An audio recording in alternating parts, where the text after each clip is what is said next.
গ্রামের বাজার মানে টাটকা গন্ধ, সৎ হাসি আর জীবনের আসল স্বাদ। গ্রামের বাজার শুধু কেনাবেচার জায়গা নয়, এটা আমাদের শিখরের গল্প।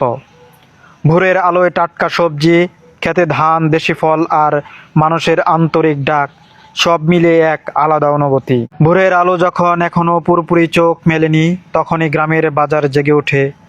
কুয়াশা মাখা বাতাসে ভেসে আসে সবজির গন্ধ, যেন বাজার নয়, একটি জীবন্ত কবিতা, যার প্রতিটি পংক্তি লেখা মাটির ভাষায়। লাল টমেটোর হাসি, বেগুনের গাঢ় বেগুনি নীরবতা, কৃষকের কাঁধে ঝোলানো ঝুড়িতে শুধু ফসল নয়, লেগে থাকে তার ঘাম, রোদ আর অপেক্ষার গল্প। গ্রামের বাজারে মানুষ আর পণ্য আলাদা হয়ে থাকে না। এখানে বিক্রেতার মুখটাই পণ্যের গ্যারান্টি, চোখে চোখ রেখে কথা কয়, হাতে হাতে টাকা যায়, আর বিশ্বাস চুপচাপ দাঁড়িয়ে থাকে মাঝখানে। নিয়ে যান ভাই, নিজের খেতে ফলানো, এই এক লাইনে মিশে থাকে সৎ পরিশ্রমের গর্ব।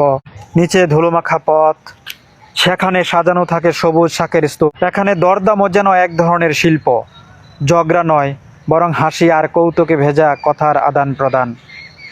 কখনো বাড়তি এক মুঠো শাক, কখনো ফ্রিতে দুটো কাঁচামরিচ। এই ছোট ছোট উপহারের মধ্যেই লুকিয়ে থাকে বড় মানবিকতা। শহরের বাজারে যেখানে কোলাহল ক্লান্ত করে, গ্রামের বাজার সেখানে শান্তি দেয়। এখানে সময় একটু ধীর গতিতে চলে, কেউ দাঁড়িয়ে গল্প করে, কেউ পুরনো খবর নেয়, কেউ আবার বাজার শেষ করে বসে পড়ে এক কাপ চা আর অগণিত স্মৃতির পাশে। গ্রামের বাজার কেবল খাদ্যের যোগান দেয় না, দেয় পরিচয়ের উষ্ণতা। এখানে শেখা যায় জীবনের মানে শুধু লাভ ক্ষতির হিসেব নয়, জীবন মানে সম্পর্ক, সহমর্মিতা, মাটির সাথে অবিচ্ছেদ্য বন্ধন।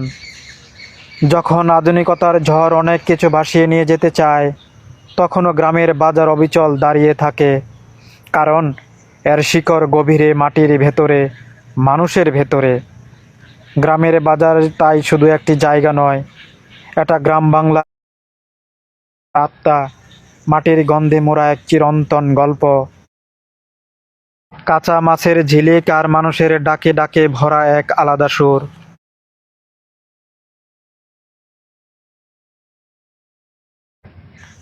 যেখানে গ্রামের সহজ সরল মানুষগুলো প্রতিনিয়ত আসা যাওয়া করে এবং তাদের সাধ্যমতো কেনাকাটা করে বাড়িতে নিয়ে যায় এবং পরিবার নিয়ে সুখে শান্তিতে বসবাস করে।